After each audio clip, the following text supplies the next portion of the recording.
Informações. Agora o deputado Wilson Santiago, do PTB da Paraíba, faz a leitura do parecer aqui no plenário deste projeto. As eleições e dá outras providências.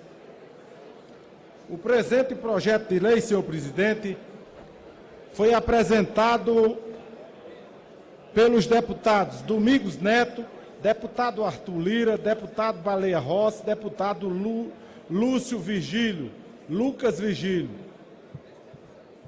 Altera a lei dos partidos políticos, altera a lei das eleições, justifica uma pequena alteração na CLT e também no Código Eleitoral. Foram apresentadas sugestões por quase todos os partidos políticos desta casa. Quase todos os partidos políticos apresentaram emendas e sugestões ao projeto.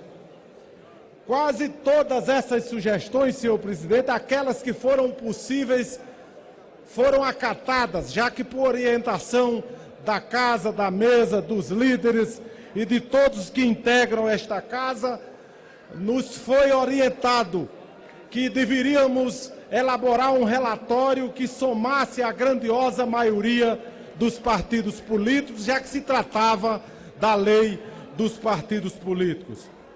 Construímos um relatório praticamente consensual, com critérios, adotando-se transparência e fazendo com que esta Casa da Verdade votasse aquilo que de fato gostariam de votar quando se regulamenta lei de partido político e também lei das eleições.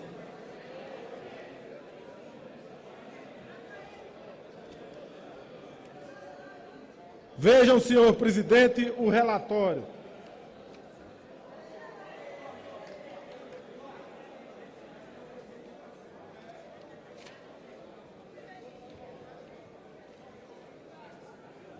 Você que nos acompanha na rádio, na TV Câmara e na internet, o deputado Wilson Santiago, do PTB do Estado da Paraíba, fazendo a leitura do parecer dele em relação a esse projeto que modifica a lei dos partidos. Partidos políticos, com recursos também do fundo partidário e da outras providências. Os autores já citei anteriormente, deputado Domingos Neto, deputado Arthur Lira, deputado Baleia Rossi e deputado Lucas Vigílio. Relator deputado Wilson Santiago. Parecer em plenário, senhor presidente. É o relatório. Trata-se de projeto que originalmente visava regulamentar a remuneração percebida por funcionários de partido político, oriundo dos recursos do fundo partidário. A matéria foi distribuída às comissões de Trabalho e de Administração e Serviços Públicos e da Comissão de Constituição e Justiça e de Cidadania, cabendo a este último órgão colegiado manifestar-se tanto pela constitucionalidade, juridicidade e técnica legislativa, quanto pelo mérito da proposta. Em virtude de aprovação de requerimento de urgência, a proposta encontra-se para apreciação em plenário, razão pela qual algumas alterações foram feitas no mérito do próprio projeto.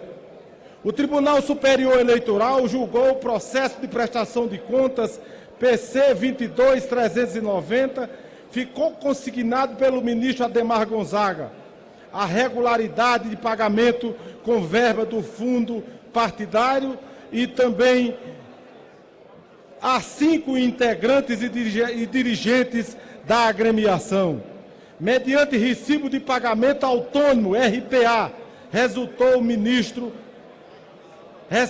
ministro nesta sessão do Pleno do TSE, os fundamentos do julgamento da consulta 1732, que, embora essa consulta não tenha sido respondida por se tratar de caso concreto, o parecer e os votos proferiram, sinalizaram, na época, a legalidade desses pagamentos. Em análise de diversas concepções técnicas e doutrinárias acerca do que se compreende por partido político e suas relações, é possível identificar em que pese a agremiação partidária apresentar natureza de pessoa jurídica de direito privado, existem particularidades específicas que a distinguem de outros entes privados, tendo em vista a autonomia constitucional de organização e de sua estrutura interna e fundamento, bem como o desempenho da função pública que exercem.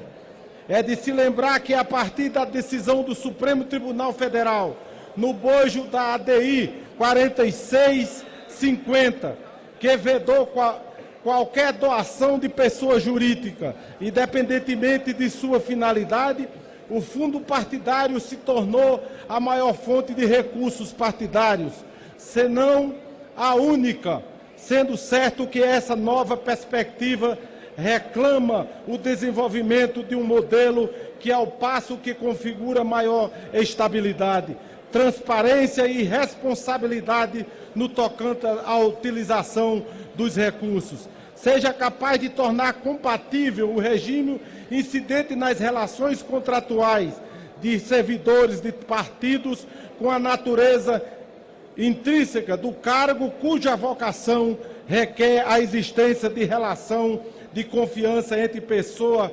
contratada e a autoridade responsável por sua designação. Entre outras alterações sugeridas, destaca-se ainda o inciso do parágrafo 3º-A ao artigo 37 da Lei 9.096, 19 de setembro de 95. Referido dispositivo buscou corrigir a aplicação de sanções aos órgãos nacionais em desconformidade com o Código de Processo Civil, com vistas a estabelecer expressamente a necessária observância aos princípios e regras relativos aos atos processuais que devem nortear qualquer processo judicial ou extrajudicial. Além disso, é previsto a necessidade de atenção aos princípios da proporcionalidade e da razoabilidade, quanto da aplicação da sanção que impõe desconto dos valores dos repasses do fundo partidário e de modo a se fixar o percentual máximo de 50% do valor mensal a ser repassado.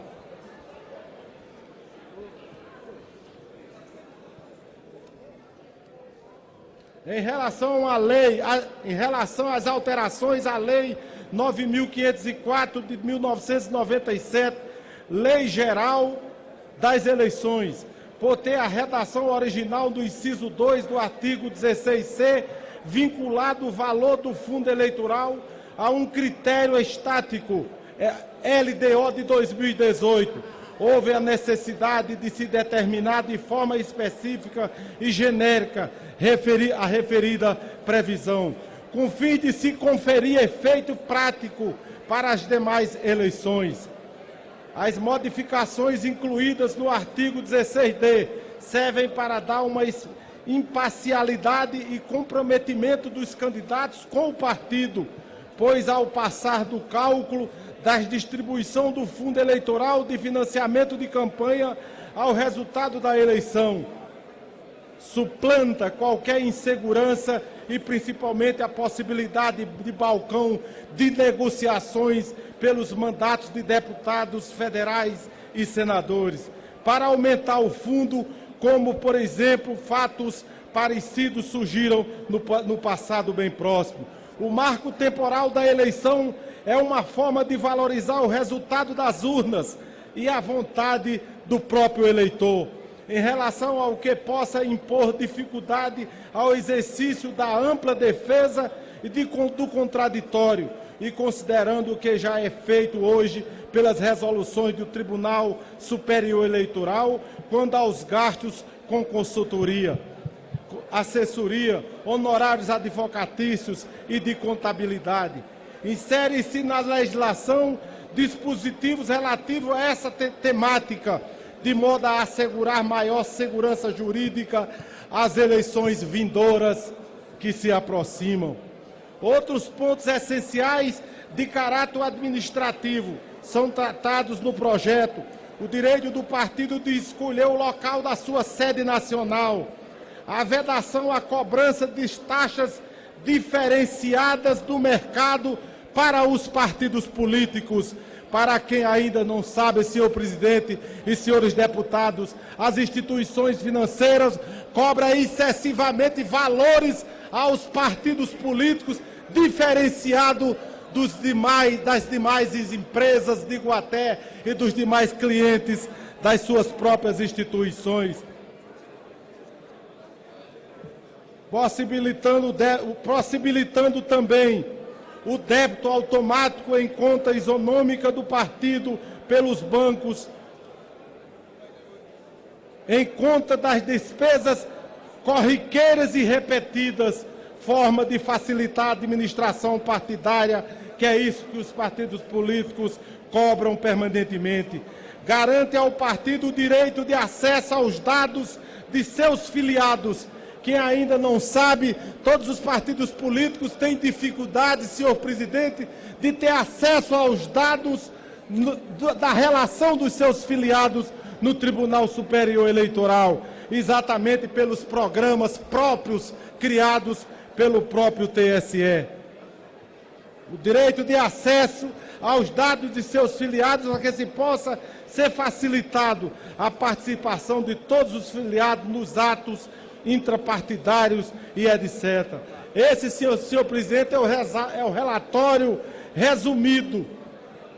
O relatório resumido que está em mãos de todos os líderes e de todos os interessados aqui desta casa. Portanto, diante de todos esses esclarecimentos, ante ao exposto, o voto pela Comissão do Trabalho e Administração de Serviço Público.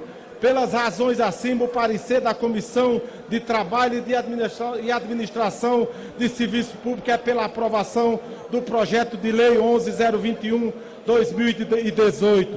Pela Comissão de Constituição e Justiça e de Cidadania, a Comissão de Constituição e Justiça e de Cidadania resolve dar parecer pela constitucionalidade, juridicidade e boa técnica legislativa do projeto de lei 11.021 de 2018 e, no mérito, pela aprovação na forma do substitutivo apresentado.